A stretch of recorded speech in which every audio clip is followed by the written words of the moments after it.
Jeg vil sige, at vi har på Bejer Skole gjort rigtig meget ud af at få vores frikvarter til at fungere. Og der har vi givet eleverne mange muligheder for at fungere i frikvarteret, blandt andet ved hjælp af redskaber og faciliteter og lokaler, de kan være i. Vi har nogle af faglokalerne åbent. Tilsvarende har vi åbent over i vores hal, hvor vi har et tæt samarbejde med idrætsforeningen.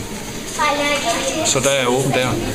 Når vi har eleverne i god trivsel, og de får lavet nogle sociale relationer, så får de også et råderum, som de kan bruge i andre sammenhænge, og nogle kompetencer, som de kan bruge aktivt i andre sammenhænge, blandt andet i undervisning. Og det hæver så også undervisningskvalitet, men det er ikke alene derfor, vi giver dem bedre trivsel i frikvarteret.